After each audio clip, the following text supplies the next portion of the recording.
Olá, bom dia, boa tarde, boa noite. Sejam muito bem-vindos ao podcast Envelhecendo e Agora. Nesse podcast nós vamos te mostrar que a vida pode se tornar ainda mais interessante com o passar do tempo. Eu sou Helena Leon e sou host desse podcast. Olá pessoal, meu nome é Vinícius Miola, eu sou médico geriatra lá dos canais @geriatria com Miola e também sou host do podcast. Bom, então hoje nós estamos aqui numa semana bem triste, após vários acontecimentos relacionados à enchente, que vocês devem estar acompanhando aí, né? A enchente que atingiu o Rio Grande do Sul. E por isso nós resolvemos gravar esse podcast extraordinário, tá? Esse podcast não estava programado e nós resolvemos bater um papo aqui porque nós estamos nos engajando em várias campanhas e também estamos vendo, né, uma disseminação de informações aí, tanto nas redes sociais, como nas conversas, né, no WhatsApp, na TV e tal. E acho que é legal a gente conversar, né, e fazer algumas perguntas para o Vinícius também, para entender o lado médico dessa situação, né, da situação dos abrigos, da situação das pessoas que entraram em contato com a água. E por isso a gente resolveu fazer esse podcast hoje, desse assunto que está super atual. Agora, só para contextualizar vocês, né, do que está acontecendo, caso alguém esteja aí muito por fora do assunto. Esteja em Vênus. O que aconteceu, né? Semana passada, ali perto do feriado ali do 1º de maio, né, começou a chover no Rio Grande do Sul, tá?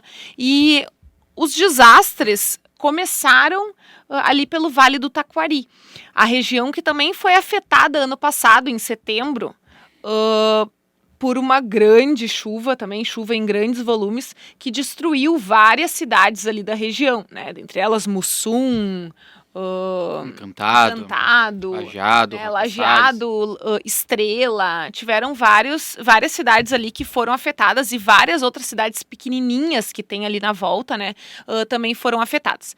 Acontece que choveu de novo, né, choveu previsto para quase um ano inteiro, né, em uma semana ali. E essa água, né, ela vai escoando. Então, primeiro ela destruiu aquela região ali, cidades inteiras foram devastadas. Cruzeiro do Sul é uma das cidades ali na região que praticamente, acho que atingiu a cidade inteira. Acho que a cidade inteira foi destruída. Só é muita informação, muita notícia vindo e assim a gente só fica cada vez mais apavorado. E essa água, ela precisava escoar para algum local, né? Durante esses eventos aí teve também a ruptura de uma barragem no Rio Grande do Sul, tá?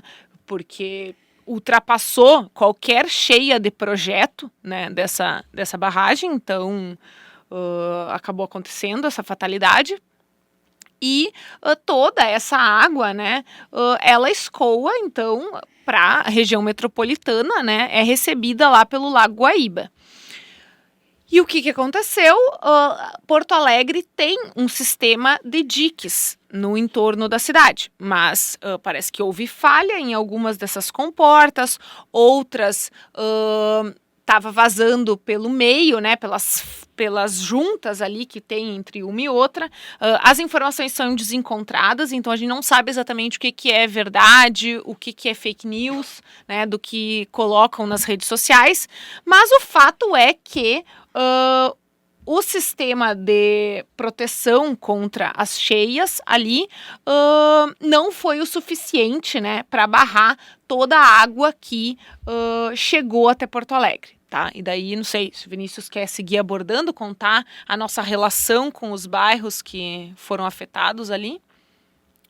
E aí chegou a cheia em Porto Alegre, inundou uma boa parte da cidade, região metropolitana, né? Cidades de Canoas, Esteio, São Leopoldo, Novo Hamburgo também foram atingidas, né? A gente morou em Porto Alegre em 2020, 21 e um pouquinho de 22. Eu morei em Porto Alegre na minha formação também, né? Eu fiz mestrado e doutorado lá na URGS e morei em Porto Alegre desde 2016. 2016. Mas nós dois moramos juntos em Porto Alegre em 2020 e 2021. E aí era no bairro do Humaitá, uma região perto da Arena do Grêmio, né? Que foi completamente inundada, né? Tá inundada até agora. Acho que já são desde sexta-feira, né? Então, sexta, sábado, domingo, segunda, terça, quarta, são 7 dias de inundação, né? Que não se tem como ter acesso, né? Ao bairro, só de barco, né? Tivemos amigos que no início ficaram reclusos nos apartamentos lá, porque a gente morava num condomínio, mas chegou um momento que não tinha mais como ficar lá, porque não tinha mais água, não tinha mais luz, e eles tiveram que sair do condomínio há uns 3 dias também, né? Então, toda aquela região foi afetada, e para quem não é difícil, né, para quem não conhece Porto Alegre, ter uma dimensão do tamanho, né, da tragédia. Para quem é de fora, assim, imagina, né? Mas vocês não têm como ter noção. É uma área muito, muito grande que foi alagada. Muito grande. É muita gente. São bairros inteiros, né? São bairros inteiros e, assim, a gente está vendo como nós moramos em um dos bairros atingidos, né? Nosso apartamento continua lá, na verdade. A água não chegou nele, porque é no 9º andar, mas o pessoal do térreo tinha água, saiu de casa com água, né, já ali pelo joelho, né? E a água subiu mais, a água foi subindo, né? No sábado, acho que começou a sair as pessoas do térreo e depois a água só subiu mais. Então, a situação é caótica, realmente. E aí nós temos vizinhos ali que tem na frente do nosso condomínio, tem uma parte do bairro ali que ela é predominantemente de casas. Naquelas casas ali, a água chegou até a laje, né, até o telhado.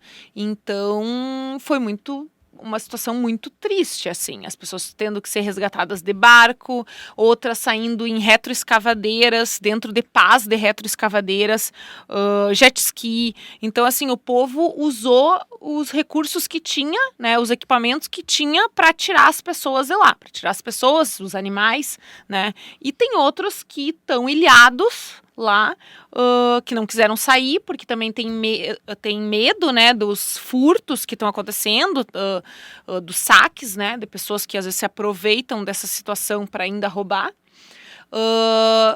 E aí acabaram ficando, né, nos condomínios e estão ilhados, sem água e sem luz, porque como não está tendo como tratar a água, né, do município, então muitos bairros ficaram sem fornecimento de água. E a luz foi acabando também à medida que, né, que vai chegando a água nos locais de distribuição, assim, eles acabam desligando a energia, né? E é isso, né? Mas a situação é que bairros inteiros precisaram ser evacuados e essas pessoas foram para outros lugares, né? E aí as pessoas estão chegando nos abrigos. Então, acho que vamos falar sobre essa situação agora. Isso aí. Várias são as situações de saúde que envolvem esse episódio, né? Então, desde as pessoas refugiadas, né, que tiveram que sair de suas casas, e hoje a gente vê tem recebido notícias nos abrigos, né, tanto de pessoas que não conseguiram levar seus remédios juntos, né, então estão com falta de medicação, ou mesmo, né, os nossos queridíssimos pacientes com demência, né, que obviamente a gente fala tanto de rotina, né, no meio de uma tragédia como essa, esse é um gatilho, né, uma situação drástica para eles terem uma piora, né, dos sintomas, né. Então, essa noite mesmo a gente teve, né, uma amiga que veio pedir ajuda porque tinha uma idosa dentro de um abrigo, né, que estava em delírio, né, que não estava dormindo, que estava né, causando assim um desconforto para todo mundo, mas claro, sem nenhuma culpa, óbvio, mas por causa dessa situação de ela ter que sair da sua casa e estar no meio dessa bagunça, né? Dessa bagunça não, né? De todo do caos, né? Do caos, né? Então, então envolve muito mais coisas do que a gente imagina às vezes, né? Não é só os problemas relacionados à a enchente, né, ou os contatos com a água, que muita gente se preocupou com a questão da leptospirose, que foi muito falada, né, nesses dias, a possibilidade de pegar a leptospirose pelo contato da água, né, mas também essas situações de falta de medicação, né, pacientes saindo das suas casas, indo para locais estranhos, especialmente nossos pacientes com demência, né, e mesmo os pacientes que estão ficando doentes, né, no meio dessa situação, sem falar nos hospitais e UPAs que foram atingidos, né, a gente teve o hospital do pronto-socorro de Canoas, o HPS de Canoas, que tem vários vídeos na internet, do primeiro andar do hospital totalmente alagado, né, então teve que evacuar os pacientes do primeiro andar do hospital porque estava alagado, então a água estava chegando, né, nos pacientes, na maca, né, então são várias situações dramáticas que envolvem a questão de saúde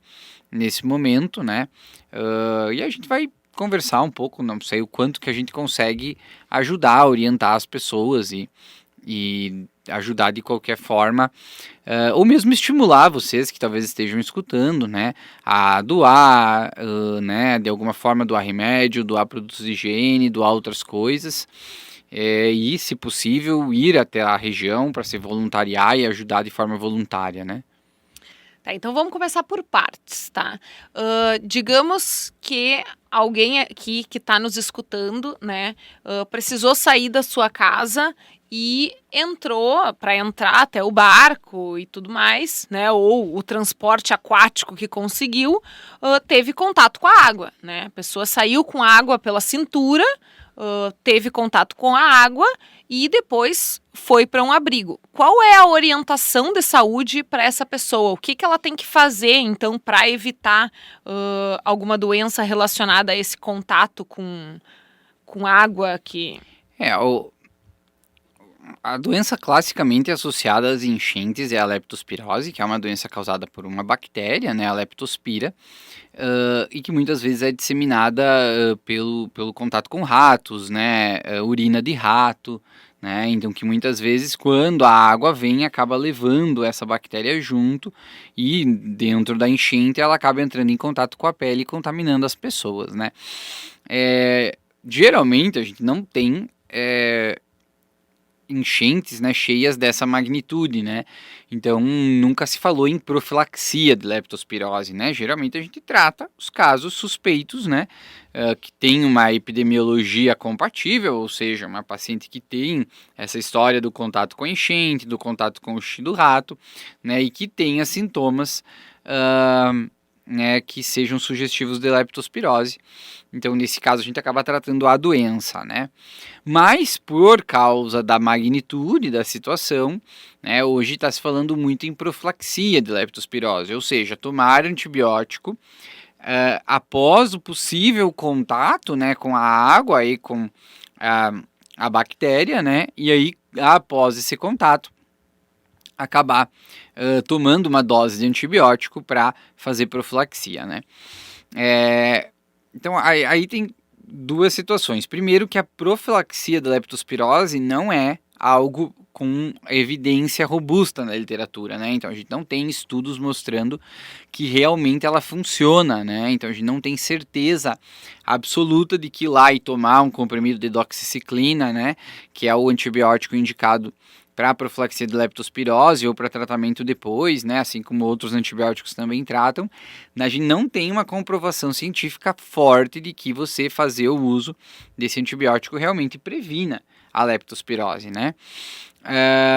E aí nesse vucu-vucu, né, o pessoal começou a procurar, começou a sair essa notícia e muita gente foi atrás da profilaxia, né.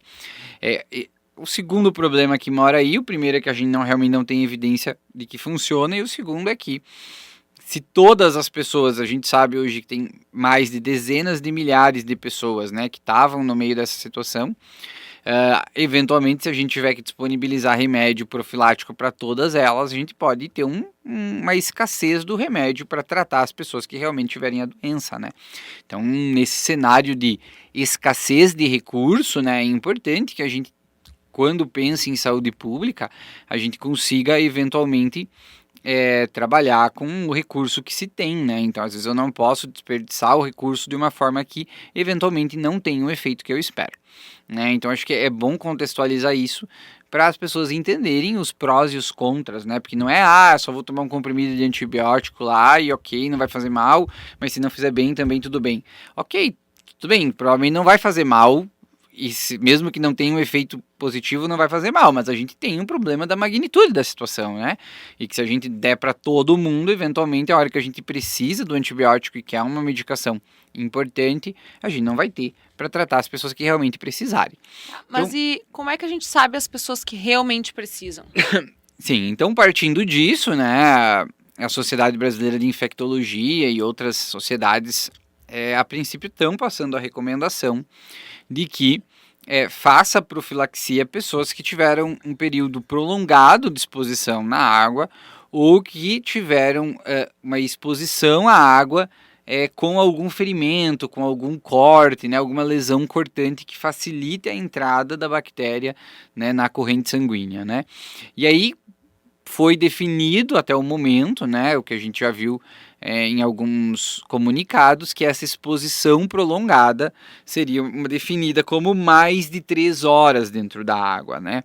Que não é a situação da maioria das pessoas, né? Porque elas acabam ficando ali um período de tempo dentro da água para sair da casa, né? Passa pela água, entra no bote e depois segue o seu percurso, né? Então a maioria das pessoas tem ficado pouco tempo, né, de exposição com a água da enchente. E esse pouco tempo, na maioria das vezes, né, não vai ser o tempo suficiente para causar, né, a doença. Não vai ter contato com a leptospira naquele momento. Então, o que tem sido preconizado até o momento esse contato mais prolongado, que foi definido como mais de 3 horas, né? Mas é óbvio que esse corte ele é um pouco arbitrário, né? Fiquei 2 horas e meia, né? Entendeu? Então, gente, nesse caso, mas assim, aquela pessoa que teve um contato curto, né? Que foi só na saída da casa, realmente, entrou um pouquinho na água para entrar dentro do barco, né? 5, 10 minutos, essa pessoa corre um risco muito pequeno de adquirir a doença, então a priori não precisaria fazer profilaxia, né? Então, mais para quem está trabalhando mesmo, né, que está indo e saindo de barco, indo e saindo de jet ski, eventualmente tendo um contato maior para resgatar várias pessoas, ficando exposto mais tempo, né, então essas pessoas sim, a princípio, elas teriam indicação de fazer a profilaxia, né, tomar uma dose da doxiciclina profilática, apesar de a gente não ter certeza se isso realmente funciona, mas aí sim, para essas pessoas, o risco-benefício valeria a pena, né. Então, a gente pode dizer que seria indicado utilizar esse antibiótico como profilaxia, né, para aquelas pessoas que estão trabalhando ali, para quem está trabalhando nos resgates, né, quem está de barco, quem está de jet ski, resgatando pessoas, animais, levando mantimentos. E que tem se exposto por mais tempo, né? Porque os caras do jet ski dirigem bem, né? Então, eventualmente, eles mal e mal entram na água, né? Então, é uma questão de bom senso, assim, mas enfim, né? Pessoas que tiveram contato com a água por muito tempo, que estão, né? Ou mesmo, às vezes, ficaram ilhados dentro da água, né? Então, acho que seria mais nessas situações. Tem algum sintoma que a pessoa tem que ficar de olho, assim, de alerta, caso... Muito bem, então aí isso a gente tá falando só de profilaxia, né? Agora, eventualmente mesmo pessoas que tiveram um contato curto de tempo com a água podem, né, vir a desenvolver a doença, né? Mas aí como que a gente desconfia que a doença está se desenvolvendo? Quais são os primeiros sinais? Então, primeira coisa que é importante a gente citar é que a doença geralmente ela é oligossintomática. A maior parte dos casos vão ser casos leves, né? A grande maioria dos casos são casos leves. Existe a forma grave da leptospirose, que, né, a gente chama de síndrome de Weil, mas ela é a minoria dos casos. A maioria dos casos são casos leves, né? E o quadro vai ser um quadro que a gente chama de síndrome febril, né? Então, febre, com mialgia, e aí a mialgia da leptospirose ela tem uma característica bem marcante e engraçada até, que ela dá uma dor no corpo todo, mas ela tem um predomínio pela panturrilha, né? Então essa mialgia com dor na panturrilha é uma característica da leptospirose, né? Mialgia. Mialgia é dor no músculo, é aquela dor no corpo que dá quando tem gripe, quando tem influenza, né? Que tem que dá aquela dor no corpo, que parece estar derrubado, né? Aquela dor muscular, né? Então isso é uma característica marcante da leptospirose. E por que ela escolhe a panturrilha para doer? Isso é uma coisa que a gente não sabe explicar direito, né? Mas é uma característica da doença que a gente vê, né? Isso realmente acontece. Então, e chama atenção, né? Porque é algo característico.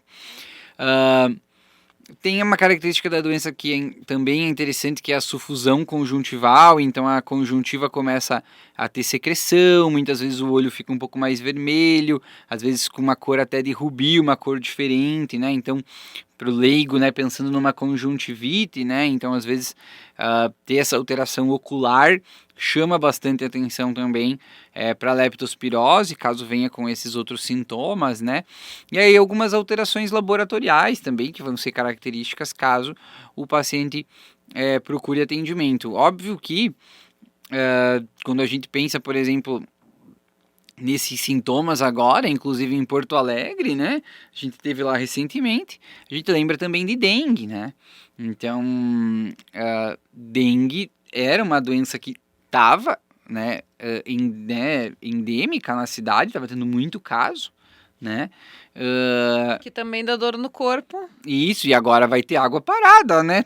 Tem um monte de água parada lá, infelizmente. Não nenhuma parada necessariamente, tá se movendo a água, mas tem lá várias. Então, que é uma doença também que está ali, que também dá febre, que também dá mialgia, né? Também dá dor no corpo, mas dá mais cefaleia, aquela dor de cabeça importante, retroorbital, aquela dor mais na região posterior do olho, assim, né, de forte intensidade, que a leptospirose até pode dar, mas de uma forma diferente. A dengue muitas vezes dá o exantema, que é aquele vermelhão, né, que também é mais característico do quadro de dengue do que da leptospirose. Essa questão do olho é uma coisa que a dengue acaba não acometendo, né, não tem no quadro de dengue, mas tem na leptospirose. Então, assim, sintomas desse tipo devem levar os pacientes a procurar atendimento médico, né? E muitas vezes, provavelmente, num cenário como esse, vai se acabar optando pelo tratamento, né? Da doença, até porque a dengue não tem tratamento, é um vírus, né? Então não tem tratamento específico como a leptospirose. Então, na dúvida, acredito que os médicos vão acabar optando por tratar e cobrir leptospirose nesses casos. Então começou a ter febre depois de ser resgatado, ou tá no abrigo, né? Dor no corpo. Quanto tempo depois iniciam os sintomas assim? Alguns dias, entre 5 a 7 dias depois, que é o tempo de incubação mais ou menos da doença, né? Então pode começar a ter sintomas, né? Então, em surgindo esses sintomas alguns dias após você sair dali, eu acredito que seja importante aí sim procurar atendimento e aí o médico vai avaliar o tratamento, né? Então acho que hoje a recomendação é essa, né? Então até para deixar quem já saiu ele, né, e já está num lugar seguro, mais tranquilo, fique em observação, né, e caso precise aí, sim, busca atendimento.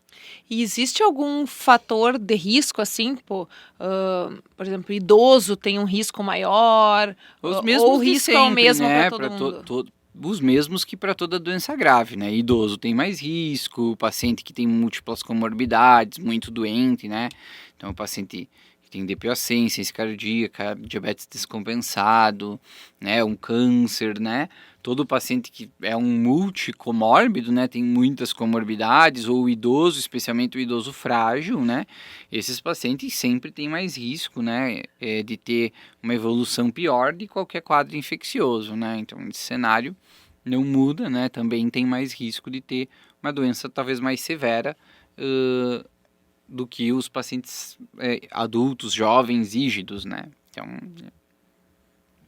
Beleza. Então, acho que agora já falamos, então, do risco na saída de casa, né?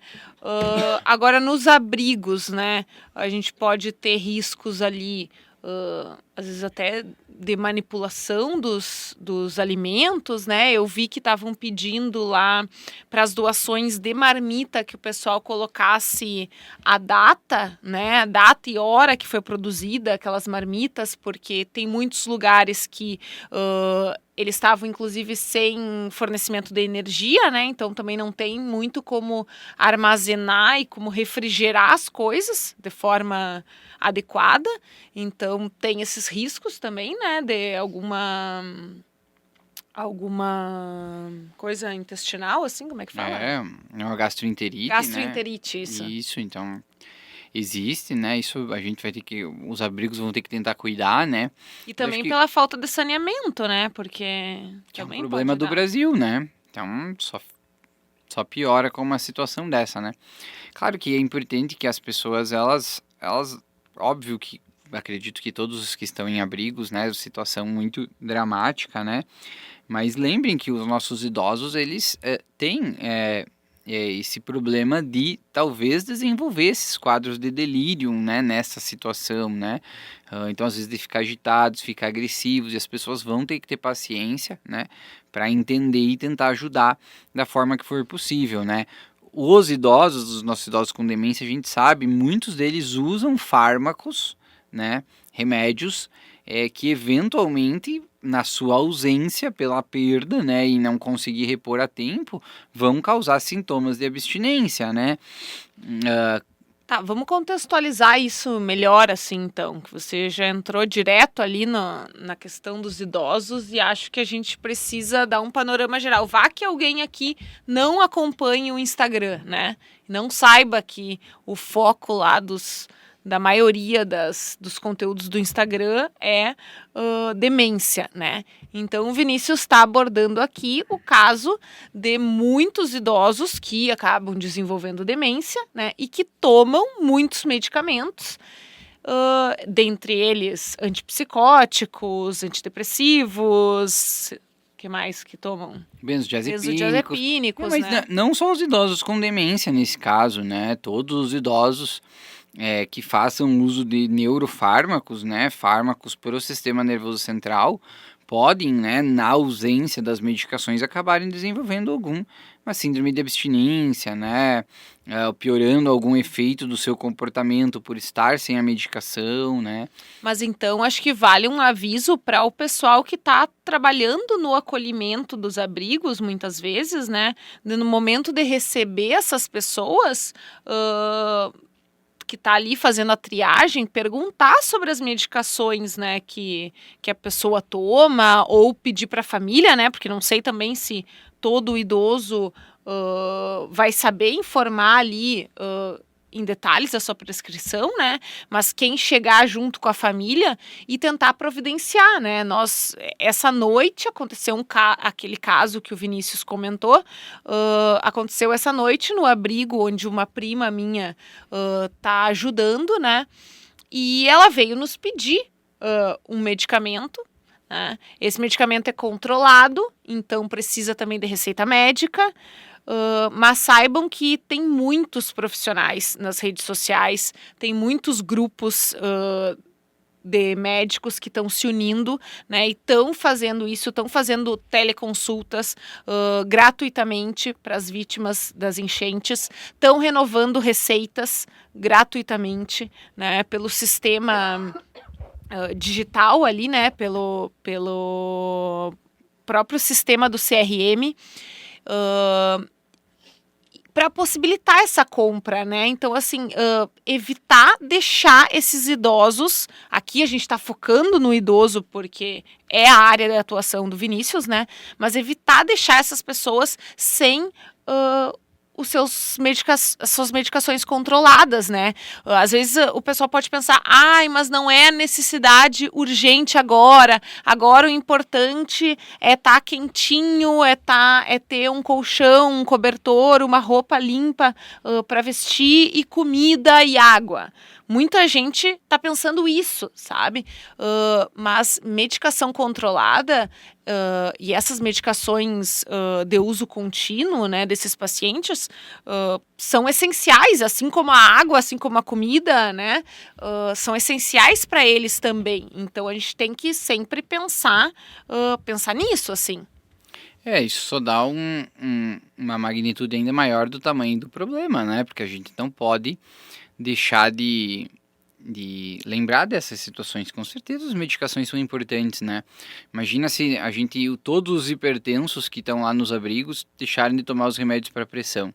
Logo vai ter gente infartando, né? Vai ter gente tendo AVC, porque a pressão vai ficar alta e as pessoas vão começar a ter outras doenças nos abrigos por causa da falta de remédio, né? Então, claro, é uma situação extremamente complexa que a gente tem que pensar nisso também, né? A gente está enviando remédios para lá, né? Hoje a gente separou um monte de medicação aqui na nossa cidade, todos os médicos separaram remédios para mandar para lá, para a população tentar ajudar de alguma forma, né? A chegar mais remédios lá. Eu vi que a farmácia São João também fez né, se abriu as portas para fazer doação de medicações para eles, e com certeza isso tem que ser lembrado, né? Algo muito importante, até porque o delírio, né, os pacientes que tiverem lá, que desenvolverem delírio, né, ou seja, essa piora da confusão mental, seja um paciente com demência, seja mesmo um idoso cognitivamente saudável, né, isso além de causar um desgaste para todo mundo do abrigo, aumenta o risco desse idoso, né, acaba vir a desenvolver um problema mais sério lá dentro, né? E aí depois acabar virando um problema que vai superlotar um hospital, às vezes, que já está com problema, né? Vai superlotar um outro lugar que também está com problema, então vira uma bola de neve, né? Mas então, para a gente não se estender muito aqui e focar, né? Focar nisso, que eu acho que é um ponto bem importante, que é o delirium, nos explica certinho o que é delirium, né? Como que o pessoal ali que está trabalhando no abrigo, alguém que não é da área da saúde, como é que ele vai saber o que é delirium? O que é esse termo? Delirium é uma alteração aguda do nível de consciência, né? Ou seja, o paciente vinha bem ali dentro do seu estado de consciência, ele tem uma alteração aguda do nível de consciência, seja uma agitação, ou seja uma agressividade, ou seja uma sonolência, né? Então ele altera o nível de atenção dele, e essa alteração da consciência ela tem uma flutuação durante o dia, né? Então um período que ela tá melhor, outro período que ela tá pior, né, e ela flutua durante o dia. Então seria uma alteração aguda do nível de consciência com flutuação durante o dia e prejuízo da atenção do paciente, né. Então muitas vezes isso vai se manifestar num cenário como esse, como um paciente que vai ficar muito agitado, né, que vai ficar muito agressivo, que não vai querer ficar parado, que não vai obedecer, porque ele não consegue, né, entender aquilo que está sendo pedido para ele, eventualmente vai ter uma alucinação, vai ter um delírio, né? Ele pode pedir para ir para casa. Ele pode, isso pode dentro de um quadro de delírio, né? Mas mesmo os nossos pacientes com demência que não reconheçam mais esse lugar novo que eles estão, né? Podem vir a ter sintomas como esse, né? E esses pacientes que desenvolverem delírio, né? Eles têm um risco maior de ter alguma outra intercorrência importante, né? E acabar tendo algum problema. Então, quem estiver lá tem que entender que isso é uma coisa que está dentro do contexto, né, desse paciente. Pode ser a falta de remédio, pode ser a fome, pode ser a desidratação, pode ser a dificuldade para ir no banheiro, pode ser só a saída dele de casa, pode ser uma estar infecção. num lugar estranho, pode ser uma infecção, pode ser a leptospirose, né? Então vai ter que ficar de olho para acolher esse idoso, né? Tentar entender melhor se existe uma causa para o delírio que ele possa tratar ali naquele momento, né? E se não, tentar levar esse idoso para um lugar que ele consiga se sentir um pouco mais seguro, né? Então talvez reservar um local no abrigo um pouco mais recolhido, né? Talvez se ele tiver conseguido sair da sua casa com alguma coisa, montar um espaço ali que talvez ele se sinta mais em casa, né? Alguma coisa da família junto, né? Acredito que boa parte deles tenha familiar, mas se não tiver, né? Tentar o que conseguir ali para fazer ele tentar se sentir num espaço que seja mais parecido com o que ele estava antes, né? Para tentar ajudar. E é claro que se for uma coisa muito importante, aí buscar ajuda médica, né? Eventualmente por teleatendimento, que tem muitos se dispondo a isso, ou mesmo aí atrás de um pronto atendimento próximo, né, na região, né? Sabe o que eu lembrei agora? Eu vi uma notícia que tinha algum abrigo que estava disponibilizando local para os autistas. E aí eles estavam fazendo lá um local no abrigo que era mais reservado, mais silencioso e tal. E daí agora tu falando, eu me lembrei que é bem provável, né, que alguns idosos, assim, se tá lá no meio de muita gente, né, às vezes tem um pavilhão lá que tem, sei lá, 50 colchões, tudo no mesmo espaço, né, acaba que tem barulho, tem criança correndo, às vezes alguns idosos vão se sentir muito perdidos, né, então muitas vezes quando o pessoal do abrigo vê que tem algum idoso lá que tá com uma certa confusão, que está muito agitado, levar ele para algum espaço mais reservado, se tiver, né, gente? A gente fala as coisas aqui, mas assim, é se for possível, né? Nesse momento, todo mundo está fazendo o que consegue. Então, assim, a gente sabe, né, que são apenas dicas para tentar facilitar a vida desses heróis aí que estão lá batalhando para tornar, né, para diminuir um pouquinho o sofrimento dessas pessoas. É isso aí. E para quem não tá lá no meio do rebuliço, né, e tá tentando ajudar de alguma forma, ou tá lá na região metropolitana, tentar o mínimo possível ocupar os espaços de saúde de forma desnecessária, né, não é o momento para ir até o serviço de saúde se não for realmente necessário, né, porque esses lugares estão superlotados e precisam, né, ter espaço para receber as pessoas, né, e tentar ajudar você de onde você estiver aí escutando, tentar ajudar da forma que for possível, né, através de doação, como a gente está tentando fazer, né, levar comida, cobertor, água, toalha e papel de higiene, remédio que a gente tá mandando hoje também, né? Então, da forma que você conseguir ajudar, sempre vai ser importante. E se vocês não souberem em quem confiar e precisarem de orientação, quiserem saber para onde destinar os recursos de vocês, tá? Vocês podem entrar nas nossas redes sociais, tá? Nós estamos compartilhando todos os dias ações que estão sendo feitas e nós estamos lançando algumas campanhas. Já lançamos a campanha dos cobertores, né? Nós arrecadamos dinheiro para adquirir 88 cobertores e mais 102 toalhas de banho que já foram distribuídas na região de Porto Alegre, tá? Foram especificamente para Canoas, né? Para distribuir lá. E outros 40 estão indo, na verdade, para a região de Lajeado. E agora, antes de vir aqui para o estúdio gravar esse podcast, eu recebi a notícia de uma amiga que conseguiu, de uma empresa lá do Rio de Janeiro, mais 20 cobertores para nós, né, do nosso fornecedor, e também estaria se engajando nessa campanha.